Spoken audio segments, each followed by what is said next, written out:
Sir ಈಗ ನೀವು ಸಾವಯವ ಕೃಷಿ ಮಾಡ್ತಿದ್ದೀರಲ್ಲ, ಇದರಿಂದ ಒಳ್ಳೆ ಇಳುವರಿ ಸಿಗ್ತಿದೆ. ಸಿಗುತ್ತೆ ಮತ್ತೆ ಆ ಇಳುವರಿ ಒಳ್ಳೆ ವೇಟ್ ಬರುತ್ತಾ? ವೆಯ್ಟ್ ಬರುತ್ತೆ ಸರ್. ಒಳ್ಳೆ ಒಳ್ಳೆ ಒಳ್ಳೆ ಒಳ್ಳೆ ಉತ್ಕೃಷ್ಟವಾದ ಕಾಯಿ ಬರುತ್ತೆ ಸರ್. ಈ ಎಲೆ ನೋಡ್ರಿ ನಿಮಗೆ ಗೊತ್ತಾಗುತ್ತೆ. ಹೌದು. ಈ ಎಲೆ ನೋಡಿದ್ರೆ ನೀನು ಯಾವುದೇ ರೀತಿಯ ಪೋಷಕಾಂಶ ಕೊರತೆ ಇಲ್ದಂಗೆ ಬೆಳೆದ. ಒತ್ತಡ ಆಗಬಾರ್ದು. ಕೃಷಿ ಮಾಡಕ್ಕೆ ಖುಷಿಯಿಂದ ಮಾಡ್ಬೇಕು, ಒತ್ತಡದಿಂದ ಕೃಷಿ ಮಾಡಬಾರ್ದು. ಇದೇನಪ್ಪ ನಮ್ಗೆ ಕಷ್ಟ ಆಗುತ್ತೆ, ಇದರಿಂದ ಲಾಭ ಬರುತ್ತೋ ಇಲ್ಲೋ ಆ ಥರ ದುಡ್ಡಿಂದ ಯೋಚನೆ ಮಾಡಲೇಬಾರ್ದು. ಕೃಷಿ ಮಾಡಕ್ಕಾರ ದೇವರು ನಾವು ಕಷ್ಟಪಟ್ಟಷ್ಟು ಫಲ ಸಿಕ್ಕೇ ಸಿಗುತ್ತೆ. ಭೂಮಿ ತಾಯಿಗೆ ಶ್ರಮ ಪಟ್ಟು ದುಡಿದ್ರೆ ಎಂದೂ ಕೃಷಿಕನ ಲಾಸ್. 3.5 ಎಕರೆ ಐತಿ ಇದು. 3.5 ಎಕರೆ ನುಗ್ಗೆ. ಎಷ್ಟು ಗಿಡ ಬಿದ್ದಿರ ಸರ್? 1500 ಗಿಡ ಇದೆ. 1500 ಅಲ್ಲ 1500 ಚಿಗುರು ಬರುತ್ತೆ. ಆ ಚಿಗುರ್ನ ನಾವು ಒಂದ್ 4 ಚಿಗುರು ಬಿಟ್ಕೋಬೇಕು. 12 ಚಿಗುರು ಬರುತ್ತೆ. ಒಂದ್ 4 ಚಿಗುರು ಬಿಟ್ಕೊಂಡು ಅವನ್ನೆಲ್ಲ ಮುರಿಬೇಕು. ಮುರಿದ ಮೇಲೆ ತಿರ್ಗಿ ಅವನ್ನ ತಿಂಗಳಿಗೆ ಒಂದೇಟು 2 ತಿಂಗಳು ಒಂದೇಟು ಪ್ರೂನಿಂಗ್ ಮಾಡ್ಬೇಕು. ಚಿಗುರು ಅಂದ್ರೆ ಕುಡಿ ಕಟಾವ್ ಮಾಡೋದಂತ ಐತಿ ನೋಡ್ರಿ.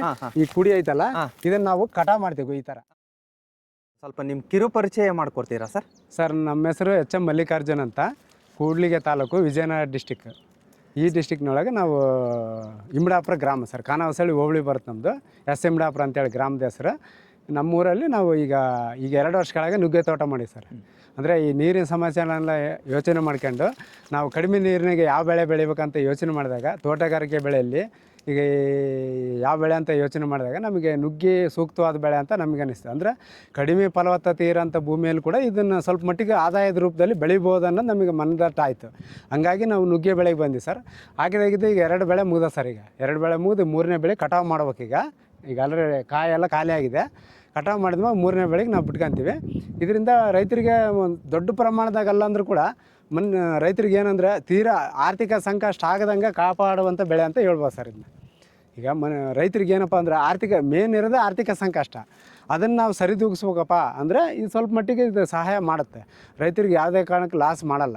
ಹಂಗಾಗಿ ಇದರಿಂದ ಆಮೇಲೆ ಇಂಪಾರ್ಟೆಂಟ್ ಏನಂದರೆ ಇದು ನೈಟ್ರೋಜನ್ ಫಿಕ್ಸೆಡ್ ಗಿಡ. ಅಂದರೆ ವಾತಾವರಣದಾಗಿರೋ 72% ಏನು ಯೂರಿಯಾ ಐತಲ್ಲ, ಅದನ್ನು ಎಳ್ಕೊಂಡು ಭೂಮಿ ಕೊಡೋ ಶಕ್ತಿ ಇರೋದು ಈ ಗಿಡಕ್ಕೆ ಐತೆ.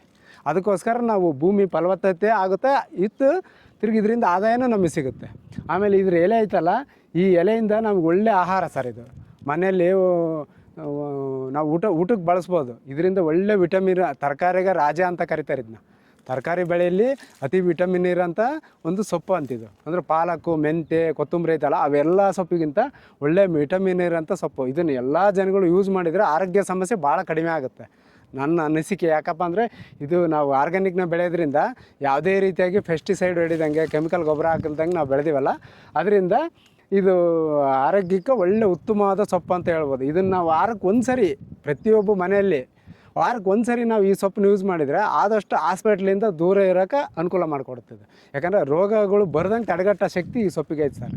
ಹಂಗಾಗಿ ಇದನ್ನು ಎಲ್ಲರೂ ಬಳಸಿದರೆ ಒಳ್ಳೆ ಉತ್ತಮ ಸರ್. ಇದು ಈ ಕೆಮಿಕಲ್ ಗೊಬ್ಬರದಾಗ ಹಾಕಿ ಬೆಳೆದು ತಂದು ನಾವು ಅದನ್ನು ತಿಂದು ರೋಗಗಳು ತರಿಸೋಣಕ್ಕಿಂತ ಈ ಥರ ನೈಸರ್ಗಿಕವಾಗಿ ಬೆಳೆಯೋ ಸೊಪ್ಪುಗಳು ತಿಂದರೆ ನಮ್ಮ ಆರೋಗ್ಯನೂ ಸುಧಾರಣೆ ಆಗುತ್ತೆ, ನಮ್ಮ ಹಣಕಾಸಿನ ಸಮಸ್ಯೆನೂ ಕಡಿಮೆ ಆಗುತ್ತೆ ಸರ್. ಅಂದ್ರೆ ಈಗ ನೀವು ಮಾಡ್ತಿರೋ ಪದ್ಧತಿ ಆರ್ಗ್ಯಾನಿಕ್ ಒಳಗೆ? ಆರ್ಗ್ಯಾನಿಕ್ನೊಳಗೆ ಯಾವುದೇ ಒಂದೇ ಒಂದು ಮೆಡಿಸಿನ್ ಸಮೇತ ಇಲ್ಲ ಸರ್. ಇಲ್ಲ ಸರ್, ಯಾವ ಮೆಡಿಸಿನ್ ಹೊಡೆದಿಲ್ಲ. ಮತ್ತೆ ನೀವು ತೋಟಕ್ಕೆ ಗೊಬ್ಬರನೂ ಹಾಕ್ತಿಲ್ಲ? ಇಲ್ಲ ಸರ್. ಅದಕ್ಕೆ ಎಲ್ಲ ಈ ತರ ಕಟ್ ಮಾಡಿ ವೇಸ್ಟ್ ಎಲ್ಲ ನೈಸರ್ಗಿಕ ಪದ್ಧತಿ. ಕೃಷಿ ತ್ಯಾಜ್ಯ ಅಂತ ಏನು ಬರುತ್ತಲ್ಲ, ಅದನ್ನ ನಾವೆಲ್ಲ ಭೂಮಿಗೆಲ್ಲ ಮಲ್ಚಿಂಗ್ ಮಾಡಿ ಸರ್. ಮಲ್ಚಿಂಗ್ ಅಂತ ಕರೀತಾರೆ. ಅಂದ್ರೆ ಇಲ್ಲಿ ಬೆಳೆದಿರೋದನ್ನ ಇಲ್ಲೇ ಕಟ್ ಮಾಡಿ ಇಲ್ಲೇ ಬೇರೆ ಎಲ್ಲ ವೇಸ್ಟ್ ಎಲ್ಲ ಸಿಗುತ್ತಾ ಸರ್ ಊರಾಗ, ರೋಡ್ ಸೈಡ್ ವೇಸ್ಟ್ ಅಂತ ಏನು ಬಿಸಿ ಹಾಕ್ತಾರಲ್ಲ. ಅಲ್ಲ, ಈಗ ಜನಕ್ಕೆ ಏನಾಗ್ಬಿಡುತ್ತೆ, ರೋಡ್ನಾಗ ಸಿಗೋ ವೇಸ್ಟ್ ಅಂದ್ರೆ ಅದು ಗೊಬ್ಬರ. ಅದು ರೋಡ್ ಸೈಡ್ ಏನ್ ರೈತರು ಬಿಸಾಕ್ತಾರಲ್ಲ, ರೋಡ್ ಸೈಡ್ ರೈತರು ಬಿಸಾಕದಂದ್ರೆ ಅವ್ರು ಹೊಲ್ದಾಗ ಬೆಳ್ದಿರ ಅಂತ ತಂದ ಏನಾನ ಬಿಸಾಕದನ ಅಥವಾ ಬೇರೆ ಅವ್ರು ಹಾರ್ವೆಸ್ಟ್ ಮಾಡಕಂತ ರೋಡ್ನಾಗ ತರ್ತಾರೆ. ಈಗ ಸಜ್ಜೆ ಬೆಳೆದಾರ ಅನ್ಕೊಂಡ್ರಿ, ಸಜ್ಜೆನ ಹಾರ್ವೆಸ್ಟ್ ಮಾಡ್ಕೊಂತಾರೆ ರೋಡ್ ಸೈಡ್ನಾಗ. ಹಾರ್ವೆಸ್ಟ್ ಮಾಡ್ಕೊಂಡು ಕಾಳು ತಗೊಂಡ್ ಮನೆಗೆ ಹೋಗ್ತಾರೆ. ಅದು ಏನ್ ವೇಸ್ಟ್ ಇರ್ತಲ್ಲ ಅದನ್ನ ಅಲ್ಲೇ ಬಿಟ್ಟು ಹೋಗ್ಬಿಡ್ತಾರೆ. ಅದು ತಪ್ಪು ಪದ್ಧತಿ. ಯಾವ ರೈತರು ಆ ತರ ಮಾಡಬಾರ್ದು. ಆ ವೇಸ್ಟ್ ನ ತಗೊಂಡಾಗ ಅವ್ರು ಹೊಲ್ದಾಗ ಹಾಕ್ಯಬೇಕು. ಹಂಗಂದ್ರೆ ಅವ್ರ ಭೂಮಿ ಫಲವತ್ತತೆ ಕಾಪಾಡಕ್ಕೆ ಅನುಕೂಲ ಆಗುತ್ತೆ. ಯಾಕಂದ್ರೆ ಅದು ಒಳ್ಳೆ ಗೊಬ್ಬರ ಆಗುತ್ತೆ. ಮುಂದೆ ಒಂದೊಂದು ಕೊಳತು ಒಳ್ಳೆ ಭೂಮಿಗೆ ಅವ್ರಿಗೆ ಗೊಬ್ಬರ ಆಗುತ್ತೆ. ಆ ಗೊಬ್ಬರ ಹೊಲ್ದಾಗಿರೋ ಗೊಬ್ಬರ ತಂದು ರೋಡ್ಗೆ ಹಾಕ್ತಾರೆ, ಅಂಗಡಿಯಾಗಿರೋ ಗೊಬ್ಬರ ತಂದು ಹೊಲಕ್ಕೆ ಹಾಕ್ತಾರೆ. ಇದು ನಮ್ಮ ನಿಜವಾದ ರೈತರ ಸಮಸ್ಯೆ. ಅಂದ್ರೆ ಇದು ಆಗಬಾರ್ದಂದ್ರೆ ಕೃಷಿ ತ್ಯಾಜ್ಯಗಳನ್ನ ಆದಷ್ಟು, ನಮಗೆ ವ್ಯವಸಾಯ ಮಾಡಕ್ಕೆ ಅಡ್ಡ ಆಗುತ್ತಂದ್ರೆ, ಇದು ಬೇಸಾಯ ಮಾಡಕ್ಕೆ ತೊಂದರೆ ಆಗುತ್ತಂದ್ರೆ ಒಂದತ್ರ ಶೇಖರಣೆ ಮಾಡ್ಬೇಕು. ಇದನ್ನ ನಾವು ಕಣಗಳಲ್ಲಿ, ಹೊಲಗಳಲ್ಲಿ ಒಂದತ್ರ ಶೇಖರಣೆ ಮಾಡಿದ್ರೆ 1 ವರ್ಷ ಬಿಟ್ಟರೆ ಇದು ಎಲ್ಲ ಡಿಕಂಪೋಸ್ ಆಗಿ ಗೊಬ್ಬರ ಆಗಿ ಕನ್ವರ್ಟ್ ಆಗುತ್ತೆ. ನೆಕ್ಸ್ಟ್ ವರ್ಷಕ್ಕೆ ಯೂಸ್ ಮಾಡ್ಬೋದು ನಾವು. ಅವಾಗ ಇದು ರೈತರಿಗೆ ಅನುಕೂಲ ಆಗುತ್ತೆ. ಈ ತೋಟಗಾರಿಕೆ ಬೆಳೆಗೆ ಅದೇನು ಬೇಕಾಗಿಲ್ಲ. ನಾವು ಹೊಲನ ತಿಪ್ಪೆ ಮಾಡ್ಕೊಂಬಿಟ್ಟಿವಿ. ಈಗ ಅವ್ರು ಏನು ಮಾಡ್ತಾರೆ ಅಂದ್ರೆ ತಿಪ್ಪೆ ಮಾಡಿ ತಿಪ್ಪೆಯಿಂದ ಏರ್ತಾರೆ. ನಾವು ಹಂಗಲ್ಲ, ಹೊಲನ ತಿಪ್ಪೆ ಮಾಡ್ಕೊಂಬಿಟ್ಟಿವಿ. ನಮಗೆ ಟ್ರಾನ್ಸ್ಪೋರ್ಟ್ ಚಾರ್ಜ್ ಕಡಿಮೆ ಆಗತ್ತಲ್ಲ. ಹೌದೌದು. ಈಗ ತಂದು ಹಾಕಂತ ಕೆಲಸನೂ ಕಡಿಮೆ ಆಗುತ್ತಲ್ಲ, ಹಂಗಾಗಿ ನಾವು ಹೊಲನ ತಿಪ್ಪೆ ಮಾಡ್ಕೊಂಬಿಟ್ಟಿವಿ. ಇದರಿಂದ ನಮಗೆ ಅನುಕೂಲ ಆಗುತ್ತೆ. ಅಂದ್ರೆ ಇವಾಗ ನಾವು ರೈತರು ಏನ್ ಮಾಡ್ತಿದೀವಿ ಅಂದ್ರೆ ನಮ್ಮಂತಾಗಿರೋ ಗೊಬ್ಬರ ತಗೊಂಡೋಗಿ ಬಿಸಾಕಿ ದುಡ್ಡು ಕೊಟ್ಟು ತರ್ತಿದೀವಿ. ದುಡ್ಡು ಕೊಟ್ಟು ತಂದು ಹಾಕ್ತಿವಿ. ಅಂದ್ರೆ ರೈತರಿಗೆ ಲಾಸ್ ಆಗುತ್ತೆ ಇಲ್ವಾ? ಹೌದೌದು. ಜೋಬ್ನಾಗಿರೋ ದುಡ್ಡು ಖಾಲಿ ಆಗುತ್ತೆ ಇಲ್ವಾ? ಹಂಗಾಗಿ ಈಗ ನೋಡ್ರಿ, ಈ ವರ್ಷ ಏನಾಯ್ತು ಅಂದ್ರೆ ರಸಗೊಬ್ಬರ ಕೂಡ ಸರಿಯಾಗಿ ಸಿಗ್ತಾ ಇಲ್ಲ, ರೇಟು ಜಾಸ್ತಿ ಆಗಿದೆ. ಈಗ ಅದು ಎಲ್ಲೇ ತನಕ ಸಿಗುತ್ತೆ? ಇನ್ನೂ 1 ವರ್ಷ 2 ವರ್ಷ ಹೋದ್ಮೇಲೆ ಪೂರ್ತಿ ಗೊಬ್ಬರನೇ ಸಿಗದಂಗೆ ಆದ್ರೆ ಅವಾಗ ಹೆಂಗ್ ಬೆಳಿಬೇಕು? ರೈತರು ಹೆಂಗ್ ಬೆಳೆಯಬೇಕು? ಯಾವಾಗ ದಾರಿ ಹುಡುಕ್ಬೇಕಲ್ಲ, ಗೊಬ್ಬರಕ್ಕೆ ಒಂದು ದಾರಿ ಬೇಕಲ್ಲ. ಈಗ ಈ ವರ್ಷಲೇ ನಮಗೆಲ್ಲ ಗೊಬ್ಬರಕ್ಕೆ ಬೇಡಿಕೆ ಸಮಸ್ಯೆ ಭಾಳ ಐತೆ. ಅಂಗಡಿಯಾಗ ದುಡ್ಡು ಕೊಟ್ಟು ನಿಂತ್ಕೊಂಡ್ರು DAP ಸಿಗ್ತಾ ಇಲ್ಲ, ವೀರ್ಯ ಸಿಗ್ತಾ ಇಲ್ಲ. ಹಂಗಾಗಿ ಅದು ಮುಂದಿನ ದಿನಗಳಲ್ಲಿ ಇನ್ನೂ ಸ್ವಲ್ಪ ಕಷ್ಟ, ಕ್ರಿಟಿಕಲ್ ಪರಿಸ್ಥಿತಿ ಬಂತಂದ್ರೆ ಗೊಬ್ಬರನೇ ಸಿಗ್ದಂಗೆ ಆಯ್ತಪ್ಪ. ಅವಾಗ ಏನು ಮಾಡ್ಬೇಕು ರೈತರು? ಬೆಳೆಯೋದು ನಿಲ್ಸೋಕ್ಕಾಗತ್ತಾ? ಆಗಲ್ಲ. ಬೆಳೆಯೋದು ನಿಲ್ಸಿದ್ರೆ ಹೊಟ್ಟೆಗೆ ಊಟ ಸಿಗ್ದಂಗೆ ಆಗುತ್ತೆ. ಹಂಗಾಗಿ ನಾವು ಅದಕ್ಕೆ ಪರ್ಯಾಯವಾಗಿ ಈಗಲೇ ಯೋಚನೆ ಮಾಡ್ಕೊಂಡ್ರೆ ಮುಂದೆ ಅನುಕೂಲ ಆಗುತ್ತೆ ರೈತರಿಗೆ. ಈಗ ರಸಗೊಬ್ಬರದ ಬದಲು ನಾವು ಯಾವ ಗೊಬ್ಬರ ಹಾಕಿ ಬೆಳಿಬೇಕಪ್ಪ?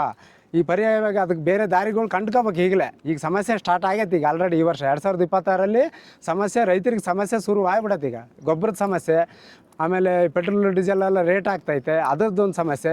ಇನ್ನು ಪೆಟ್ರೋಲ್ ಡೀಸೆಲ್ ಸಿಗ್ತಾ ಇಲ್ಲ. ಇವತ್ತು ಹೊಲ ಕಲ್ಟಿವೇಷನ್ ಮಾಡೋಕ್ಕೆ ಟ್ರ್ಯಾಕ್ಟರ್ ಕ್ಯೂ ನಿಂತ್ಕೊಂಡು ಡೀಸೆಲ್ ತರ್ತಾ ಇದಾರೆ. ಅವ್ರಿಗೂ ಟೈಮ್ ಸರಿ ಡೀಸೆಲ್ ಸಿಗ್ತಾ ಇಲ್ಲ. ಕಲ್ಟಿವೇಷನ್ ಮಾಡೋಕ್ಕೆ, ಹೊಲನ ಉಳುಮೆ ಮಾಡೋಕ್ಕೆ, ಕಲ್ಟಿವೇಷನ್ ಮಾಡೋಕ್ಕೆ ಡೀಸೆಲ್ ಸಿಗ್ತಾ ಇಲ್ಲ. ಈ ಥರ ಸಮಸ್ಯೆ ಆದಾಗ ಭಾಳ ಸಮಸ್ಯೆ ಆಗುತ್ತೆ. ಎತ್ತುಗಳು ಕಟ್ಕೋಬೇಕು. ಆ್ಯಕ್ಚುಲಿ ಹೇಳ್ಬೇಕಂದ್ರೆ ನಾವು ಕಟ್ಟಿಲ್ಲ, ಯಾಕಂದ್ರೆ ನಾವು ತೋಟಗಾರಿಕೆ ಮಾಡಿರೋದ್ರಿಂದ ಅದು ಅವಶ್ಯಕತೆ ಇಲ್ಲ ಎತ್ತುಗಳದು.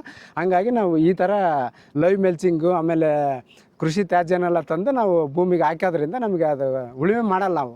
ಹಂಗಾಗಿ ನಮಗೆ ಎತ್ತುಗಳ ಅವಶ್ಯಕತೆ ಇಲ್ಲ. ಹಂಗಾಗಿ ಈ ಉಳುಮೆ ಮಾಡೋರು ಏನಾದ್ರೆ ಅದನ್ನು ಪಾಲಿಸಿದ್ರೆ ಅನುಕೂಲ ಆಗುತ್ತೆ, ಅವ್ರಿಗೆ ರೈತರಿಗೆ ಲಾಭ ಆಗುತ್ತೆ. ಆಮೇಲೆ ನಿಮಗೆ ಟ್ರ್ಯಾಕ್ಟರ್ ಅವಶ್ಯಕತೆನೂ ಇಲ್ಲ? ಇಲ್ಲ ಸರ್, ಟ್ರ್ಯಾಕ್ಟರ್ ಅವಶ್ಯಕತೆನೂ ಇಲ್ಲ. ಈ ನುಗ್ಗೆ ತೋಟಕ್ಕೆ ಒಟ್ಟು ಟ್ರ್ಯಾಕ್ಟರ್ ಹೊಡ್ಸಲ್ಲ ಸರ್. ಅಂದ್ರೆ ನೀವು ಇಲ್ಲಿ ತಗೊಂಬಂದು ಒಂದು ಆರೆ ತಗೊಂಬಂದು ಒಂದು ಗುಂಡಿನ ಸಮೇತ ತೆಗಿಯಲ್ಲ ನೀವು? ಇಲ್ಲ ಸರ್, ಇಲ್ಲ ಸರ್. ಏನ್ ಗಿಡ ನೆಡ್ಬೇಕಾದ್ರೆ ಗಿಡ ತರದು ಹಾಕೋದು ಅಷ್ಟು ಬಿಟ್ಟರೆ ಏನು? ಗಿಡ ನೆಡ್ಬೇಕಾದ್ರೆ ತೆಗ್ದಿದ್ ಗುಂಡಿ ಮಾತ್ರ ಅಷ್ಟೇ, ಯಾವತ್ತು ಬಂದು ಏನು ತೆಗಿಯಲ್ಲ? ಇಲ್ಲ ಸರ್, ಏನು ತೆಗ್ದಿಲ್ಲ. ಫಸ್ಟ್ ಏನು ಗಿಡ ಹಾಕ್ಬೇಕಾದ್ರೆ ಒಂದು ಅರ್ಧ ಅಡಿ ತೆಗ್ದಿದ್ವ, ಅದೇ ಲಾಸ್ಟ್. ಅಲ್ಲಿಂದ ಇಲ್ಲಿವರೆಗೆ ಆ ಗುಂಡಿನೂ ತೆಗ್ದಿಲ್ಲ ನಾವು.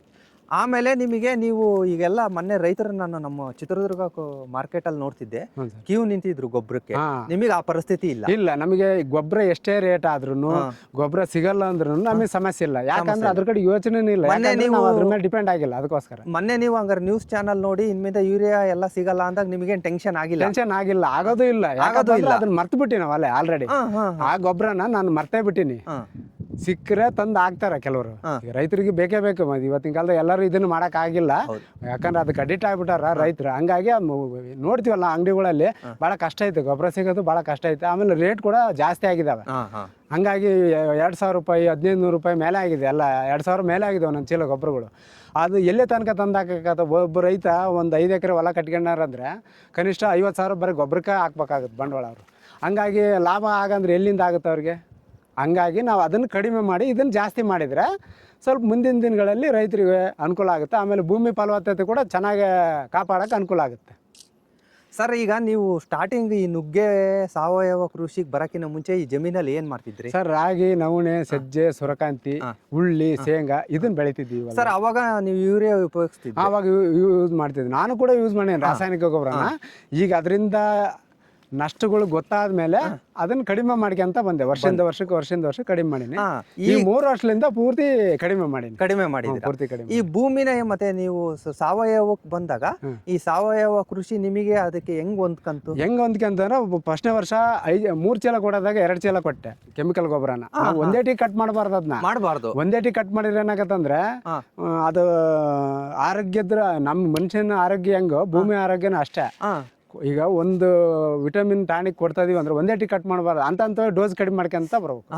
ಈಗ 2 ಚೀಲ ಕೊಡತಾಗ 1 ಚೀಲ, 1 ಚೀಲ ಕೊಡತಾಗ ಅರ್ಧ ಚೀಲ ಕೊಡತಾಗ 10 kg, ಈ ತರ ಕಡಿಮೆ ವರ್ಷ ಕಡಿಮೆ ಮಾಡ್ಕೊಂತ ಬಂದಾಗ ಭೂಮಿ ಅದನ್ನ ಕಡಿಮೆ ಮಾಡಿ ಇದನ್ನ ಜಾಸ್ತಿ ಮಾಡ್ಬೇಕು ನಾವು. ಅದು ಕೊಟ್ಟೆ ಗೊಬ್ಬರ, ಕುರಿ ಗೊಬ್ಬರ, ಕೋಳಿ ಗೊಬ್ಬರ, ಕೃಷಿ ತ್ಯಾಜ್ಯ, ಹಸಿರೆಲೆ ಗೊಬ್ಬರ ಇವನ್ನೆಲ್ಲ ಹೆಚ್ಚಿಗೆ ಮಾಡ್ಕೊಂತ ಬಂದ್ರೆ ನಮಗೆ ಅದರಿಂದ ಕಡಿಮೆ ಆದಂಗಲ್ಲ ಇದರಿಂದ ಒಳ್ಳೆ ಉತ್ಕೃಷ್ಟವಾದ ಗೊಬ್ಬರ ಸಿಗುತ್ತೆ. ಹಂಗಾಗಿ ನಮಗೆ ಆರ್ಥಿಕ ಹೊರೆ ಭಾಳ ಕಡಿಮೆ ಆಗುತ್ತೆ. ಸರ್, ಈಗ ನೀವು ಸಾವಯವ ಕೃಷಿ ಮಾಡ್ತಿದ್ದೀರಲ್ಲ, ಇದರಿಂದ ಒಳ್ಳೆ ಇಳುವರಿ ಸಿಗುತ್ತೆ. ಆ ಇಳುವರಿ ಒಳ್ಳೆ ವೇಟ್ ಬರುತ್ತಾ? ವೇಟ್ ಬರುತ್ತೆ ಸರ್. ಒಳ್ಳೆ ಒಳ್ಳೆ ಒಳ್ಳೆ ಒಳ್ಳೆ ಉತ್ಕೃಷ್ಟವಾದ ಕಾಯಿ ಬರುತ್ತೆ ಸರ್. ಈ ಎಲೆ ನೋಡ್ರಿ ನಿಮಗೆ ಗೊತ್ತಾಗುತ್ತೆ. ಈ ಎಲೆ ನೋಡಿದ್ರೆ ನೀನು ಯಾವುದೇ ರೀತಿಯ ಪೋಷಕಾಂಶ ಕೊರತೆ ಇಲ್ದಂಗೆ ಬೆಳೆದ ಸರ್. ಚೆನ್ನಾಗಿದೆ ಸರ್, ನುಗ್ಗೆ ಎಲ್ಲ ಬಹಳ ಚೆನ್ನಾಗಿ ಬಂದಿದೆ. ಹಂಗಾಗಿ ನಾವು ಹಿಂಗಿದ್ದಾಗ ನಾವು ಯಾಕೆ ದುಡುಕ್ಬೇಕು ಅಂತೇಳಿ ಆಮೇಲೆ ಮನುಷ್ಯನಿಗೆ ಒತ್ತಡ ಆಗಬಾರ್ದು. ಕೃಷಿ ಮಾಡೋಕೆ ಖುಷಿಯಿಂದ ಮಾಡ್ಬೇಕು, ಒತ್ತಡದಿಂದ ಕೃಷಿ ಮಾಡಬಾರ್ದು. ಇದೇನಪ್ಪ ನಮಗೆ ಕಷ್ಟ ಆಗುತ್ತೆ, ಇದರಿಂದ ಲಾಭ ಬರುತ್ತೋ ಇಲ್ಲೋ ಆ ಥರ ದುಡ್ಡಿಂದು ಯೋಚನೆ ಮಾಡಲೇಬಾರ್ದು. ಕೃಷಿ ಮಾಡೋಕ್ಕಾರ ದೇವರು ನಾವು ಕಷ್ಟಪಟ್ಟಷ್ಟು ಫಲ ಸಿಕ್ಕೇ ಸಿಗುತ್ತೆ. ಭೂಮಿ ತಾಯಿಗೆ ಶ್ರಮಪಟ್ಟು ದುಡಿದ್ರೆ ಎಂದೂ ಕೃಷಿಕನಿಗೆ ಲಾಸ್ ಆಗಲ್ಲ. ಅದನ್ನು ನಾವು ತಲೆಗೆ ಇಟ್ಕೊಂಡೆ ಕೃಷಿ ಮಾಡ್ಬೇಕು. ಯಾಕಂದರೆ ಇವತ್ತು ಮಳೆಗಾಲ ಹೆಚ್ಚು ಕಮ್ಮಿ ಆಗ್ಬೋದು, ಇಲ್ಲ ವಾತಾವರಣ ಹೆಚ್ಚು ಕಮ್ಮಿ ಆಗ್ಬೋದು, ಒಂದು ಬೆಳೆ ಎರಡು ಬೆಳೆ ವ್ಯತ್ಯಾಸ ಆಗ್ತವೆ. ನಮ್ಮದು ಆಗಿದೆ, ಇಲ್ಲ ಅಂತ ಹೇಳಲ್ಲ. ಆದರೆ ನೆಮ್ಮದಿಯಿಂದ ಬದುಕಬೇಕಂದ್ರೆ ಬೆಸ್ಟ್ ಅಂದರೆ ಆದಷ್ಟು ಕೆಮಿಕಲ್ ಕಡಿಮೆ ಮಾಡಿ ಸಾವಯವ ಪದ್ಧತಿ, ದನ ಗೊಬ್ಬರ, ಕೊಟ್ಟಿಗೆ ಗೊಬ್ಬರ ಇವನ್ನೆಲ್ಲ ಹೆಚ್ಚಿಗೆ ಮಾಡ್ಕೋಬೇಕು. ನಾವು ಮಾಡ್ಕೊಂಡಾಗ ನಮಗೆ ಭೂಮಿ ಫಲವತ್ತತೆ ಆಮೇಲೆ ಬೆಳೆ ಇಂಪ್ರೂವ್ಮೆಂಟು ಚೆನ್ನಾಗಾಗುತ್ತೆ. ಅದರಿಂದ ನಮ್ಮ ಕೃಷಿಗೆ ಲಾಭ ಆಗುತ್ತೆ. ರೈತನು ನೆಮ್ಮದಿಯಾಗೆ ಮಲ್ಕೋಬೋದು. ಯಾಕಂದರೆ ಮನುಷ್ಯನಿಗೆ ಇಂಪಾರ್ಟೆಂಟ್ ಅಂದರೆ ನೆಮ್ಮದಿ. ಅದನ್ನು ನಾವು ಉಳಿಸ್ಕೋಬೇಕು, ಆರೋಗ್ಯ ಮತ್ತು ನೆಮ್ಮದಿ. ಹಣ ಅವೆರಡು ಇತ್ತಾರೆ ಹಣ ತಾನೇ ಬರುತ್ತೆ. ಈಗ ನಮ್ಮ ಮನುಷ್ಯನ ಆರೋಗ್ಯ ಚೆನ್ನಾಗಿರ್ಬೇಕಪ್ಪ, ಕೆಮ್ಮು ನೆಗಡಿ ಜ್ವರ ಇವೆಲ್ಲ ಕಡಿಮೆ ಆಗ್ಬೇಕಪ್ಪ, ರೋಗ ರುಜಿನಗಳು ಸ್ವಲ್ಪ ಕಡಿಮೆ ಆಗ್ಬೇಕಪ್ಪ ಅಂದರೆ ಆದಷ್ಟು ನಾವು ನಮ್ಮ ಬೆಳೆಗಳೆಲ್ಲ ನಾವೇ ಬೆಳ್ಕೊಂಡು ತಿನ್ನೋದ್ರಿಂದ ಸ್ವಲ್ಪ ಆರೋಗ್ಯ ಸಮಸ್ಯೆನೂ ಭಾಳ ಕಡಿಮೆ ಆಗುತ್ತೆ. ಅದನ್ನು ನಾವು ತಲೆ ಇಟ್ಕೊಂಡು ಕೃಷಿ ಮಾಡಬೇಕು. ಸರ್ ಈಗ ನುಗ್ಗೆ ಎಷ್ಟು ಎಕರೆಗೆ ಹಾಕಿದ್ದೀರಾ ಸರ್ ನೀವು? ಸರ್ 3.5 ಎಕರೆ ಐತಿ ಇದು. 3.5 ಎಕರೆ ನುಗ್ಗೆ. ಎಷ್ಟು ಗಿಡ ಬಿದ್ದಿದಾವ ಸರ್? 1500 ಗಿಡ ಇದೆ. 1500 1500 ಗಿಡ ಒಂದೇ ಟೈಮ್ ಹಾಕಿದ್ರ? ಒಂದೇ ಸರಿಗೆ ನಾಟಿ ಮಾಡಿದ್ವಿ. ಒಂದೇ ಸತಿ ನಾಟಿ ಮಾಡಿದ್ವಿ ಸರ್, ಒಂದೇ ಸರಿ ನಾಟಿ ಮಾಡಿದ್ವಿ ಸರ್. ಈಗ ನಿಮ್ಮ ಹತ್ರ 1500 ಗಿಡನೂ ಬಂದಿದಾವ? ಬಂದೆ ಸರ್. 2 ಬೆಳೆ ತಾಂಡಿವೆಲೆ, ಇದು 3ನೇ ಬೆಳೆ ಕಟಾವ್ ಮಾಡ್ಬೇಕು. ಈಗ ಕಟಾವ್ ಮಾಡ್ಬೇಕು ಅಂದ್ರೆ ಈ ಗಿಡನ ಕಟ್ ಮಾಡ್ತೀವಿ. ಒಂದು ಅರ್ಧ ಅಡಿ 1 ಅಡಿ ಬಿಟ್ಟು ಗಿಡಕ್ಕೆ ಫುಲ್ ಕಟ್ ಮಾಡ್ತೀವಿ ಸರ್. ಕಟ್ ಮಾಡಿದ್ಮೇಲೆ ತಿರ್ಗಾ ಚಿಗುರು ಬರುತ್ತೆ. ಆ ಚಿಗುರ್ನ ನಾವು ಒಂದ್ 4 ಚಿಗುರು ಬಿಟ್ಕೋಬೇಕು. 10-12 ಚಿಗುರು ಬರ್ತಾವ, ಒಂದ್ 4 ಚಿಗುರು ಬಿಟ್ಕೊಂಡು ಅವನ್ನೆಲ್ಲ ಮುರಿಬೇಕು. ಮುರಿದ್ಮೇಲೆ ತಿರ್ಗಿ ಅವನ್ನ ತಿಂಗಳಿಗೆ 1 2 ತಿಂಗಳಿಗೆ 1 ಪ್ರೂನಿಂಗ್ ಮಾಡ್ಬೇಕು. ಚಿಗುರು ಅಂದ್ರೆ ಕುಡಿ ಕಟಾವ್ ಮಾಡೋದಂತ ಐತ್ ನೋಡ್ರಿ. ಈ ಕುಡಿ ಐತಲ್ಲ, ಇದನ್ನ ನಾವು ಕಟಾವ್ ಮಾಡ್ತೀವಿ. ಈ ತರ ಗಿಡ ಬೆಳೆದ್ಮೇಲೆ ಈ ತರ ಕುಡಿ ಜೂಟಿದ್ರೆ ಅದಕ್ಕೆ ಕೌಲುಗಳು ಹೊಡಿತದೆ.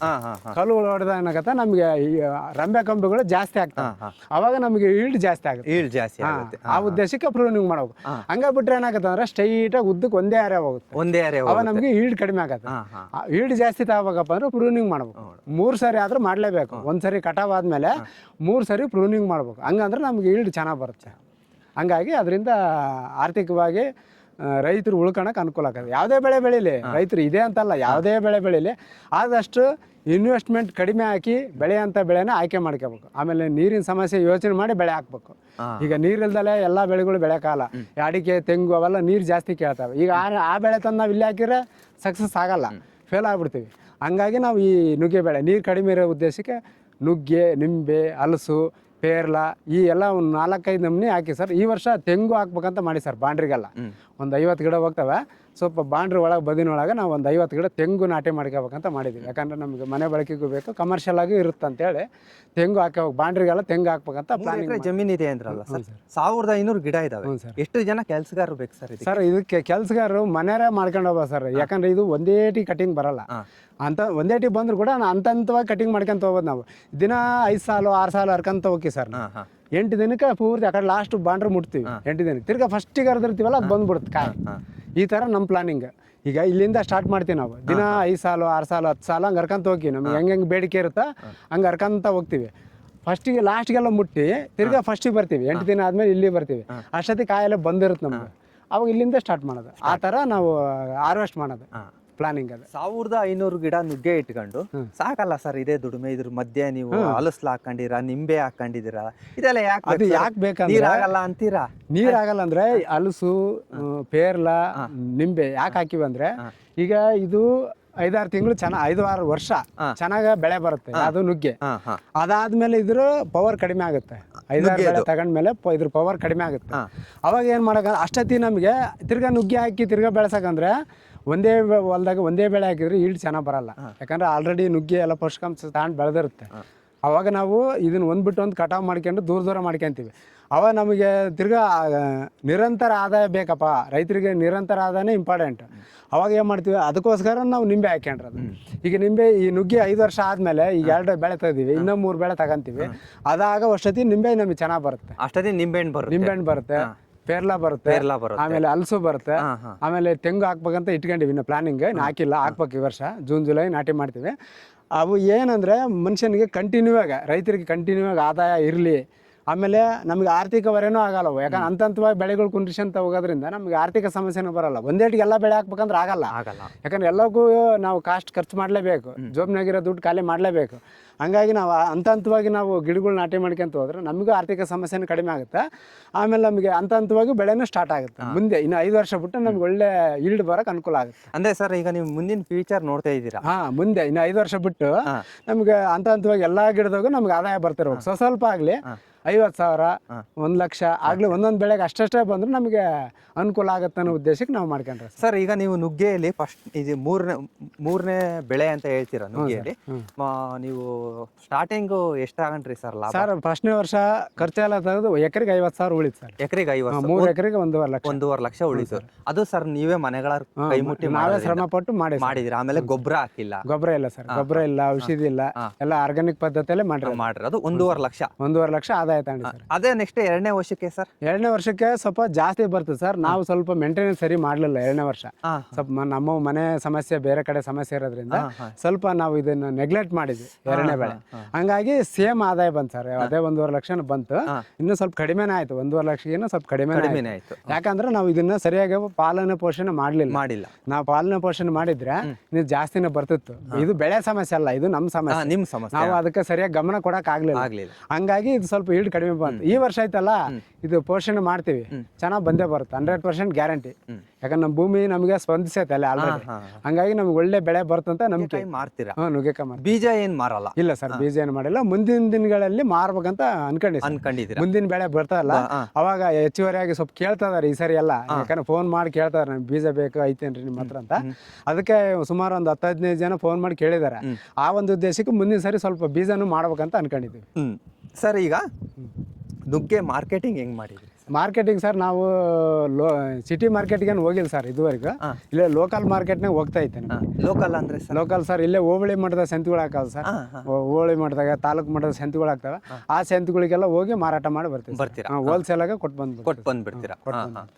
ಒಂದ್ ಟೈಮ್ ತಗೊಂಡೋದ್ರೆ ಒಂದು ಎಷ್ಟು ಸಾವಿರ ರೂಪಾಯಿ? ಒಂದು ಸರಿ ತಗೊಂಡವ್ರ 1500 2000 3000 ತನಕ ತಂದಿದ್ದೀರಾ ಒಂದ್ ಸರಿ. ಅಂದ್ರೆ ಬೈಕ್ನಾಗ ತಗೊಂಡೋಗಿ ನಾವು ಬೈಕ್ನಾಗ ಹಾಕೋಣ 80 kg 90 kg ಹಂಗೆ ಬೈಕ್ನಾಗ ತಗೊಂಡೋಗ್ಬಿಡ್ತೀವಿ. ತಗೊಂಡೋಗಿ ಕೊಟ್ಟು ರೇಟ್ ಮೇಲೆ ಡಿಪೆಂಡ್ ಸರ್ ದುಡ್ಡು. ಈಗ 10 ರೂಪಾಯಿ kg ಇದ್ರೆ 1 ಕ್ವಿಂಟಲ್ ಮಾರಿ 1,000 ಆಗುತ್ತೆ. ಅದೇ 20 ರೂಪಾಯಿ ಆದ್ರೆ 2,000 ಆಗುತ್ತೆ. ಹಿಂಗೆ ರೇಟ್ ಮೇಲೆ ದುಡ್ಡು ಜಾಸ್ತಿ ಆಗುತ್ತೆ. ಹಂಗಾಗಿ ನಮಗೆ ಮಾರ್ಕೆಟಿಂಗ್ ಏನು ಸಮಸ್ಯೆ ಇಲ್ಲ ಸರ್, ಬೆಳಿಬೋದು. ಉಳಿದ್ರೆ ಏನು ವೇಸ್ಟ್ ಇಲ್ಲ ಸರ್. ಇದು ಮಾಲ್ ಉಳಿದ್ರೂ ಇನ್ನೊಂದು ದಿನ 2 ದಿನ ಇಟ್ಕೊಂಡು ಮಾರ್ಬೋದು. ಯಾಕಂದ್ರೆ ನಾವು ಮನೆಗೆ ಬಂದು ತಿರುಗಿ ಉಳಿದ್ರ ಮಲ್ಲ ನೀಟಾಗಿ ತೇವದ ಬಟ್ಟೆ ಮಾಡಿ, ಅಂದ್ರೆ ನಾವು ಕಾಟನ್ ಬಟ್ಟೆ ಅಂತೀವಲ್ಲ ಅದನ್ನ ತೇವದ ಬಟ್ಟೆ ಮಾಡಿ ಚೆನ್ನಾಗಿ ನೀರು ಸುಮ್ಸಿ ಒಂದು ನೆರಳಿರೋ ಜಾಗದ ಶೇಖರಣೆ ಮಾಡಿಟ್ಟು 4 ದಿನ ಇಟ್ಟು ಮಾರಿದ್ರೆ ಏನು ತೊಂದರೆ ಇಲ್ಲ. ಇದು ಅದು ಫ್ರೆಶ್ ಕಳ್ಕೊಳಲ್ಲ. ಅದು ಅಂದ್ರೆ ಅದು ತಾಜಾ ಅಂತ ಏನು ಹೇಳ್ತೀವಲ್ಲ ಅದು ಕಡಿಮೆ ಆಗಲ್ಲ. ಇದು ನುಗ್ಗೆಕಾಯಿ ಹಂಗೆ ಇಟ್ಟರೆ ಮಾತ್ರ ಬಾಡ್ತದೆ. ಸ್ವಲ್ಪ ನೀರು ಸುಂಗಿಸಿ ಸ್ವಲ್ಪ ಇಟ್ಟರೆ ಅದ್ರ ಕೊರತೆನೂ ಕಡಿಮೆ ಆಗಲ್ಲ, ಅದ್ರ ಶಕ್ತಿನೂ ಕಡಿಮೆ ಆಗಲ್ಲ. ಹಂಗೆ ಹೆಲ್ದಿಯಾಗಿರ್ತದೆ ಕಾಯಿ ಮಾತ್ರ. ಹಂಗಾಗಿ ನಾವು ಮಾರಕ್ಕೆ ಕೂಡ ಏನು ತೊಂದರೆ ಇಲ್ಲ. ಸಂತೆಯಲ್ಲೇ ಮಾರಬೇಕು? ಸಂತೆಯಲ್ಲೇ ಮಾರ್ತದೆ ಸರ್. ಇದಕ್ಕೆ ಅಂತ ಸಪ್ರೇಟ್ ಮಾರ್ಕೆಟ್ ಇದೆ, ಆದ್ರೆ ನಾವು ಹೋಗಿಲ್ಲ ಸರ್. ನಮಗೆ ದೂರ ಆಗುತ್ತೆ ಸರ್. ದಾವಣಗೆರೆನೂ ದೂರ ಆಗುತ್ತೆ. ಹಂಗಾಗಿ ನಮ್ಗೆ ಇಲ್ಲೇ ಸೇಲಿಂಗ್ ಚೆನ್ನಾಗಿರೋದು. ಹೆಚ್ಚುವರಿ ಆದ್ರೆ ಅಲ್ಲಿ ಹೋಗೋದು. ಈ ವರ್ಷ ಏನೋ ಹೋಗ್ಬೋದೇನೋ? ಈ ನೆಕ್ಸ್ಟ್ ವರ್ಷ ಹೋಗ್ಬೋದು ಸರ್. ಯಾಕಂದ್ರೆ ಈಲ್ಡ್ ಚೆನ್ನಾಗಿ ಬಂದ್ರೆ ಈ ವರ್ಷ ಮಾರ್ಕೆಟ್ಗೆ ಹೋಗ್ಬೇಕಂತ ನೋಡ್ಬೇಕು ಸರ್. ಈಲ್ಡ್ ಮೇಲೆ ಡಿಪೆಂಡ್ ಆಗುತ್ತೆ. ಇಲ್ಲಿಗಿನ ಹೆಚ್ಚಿಗೆ ಆದ್ರೆ ನಾವು ಅಲ್ಲಿ ಹೋಗ್ತೀವಿ ಮಾರ್ಕೆಟ್.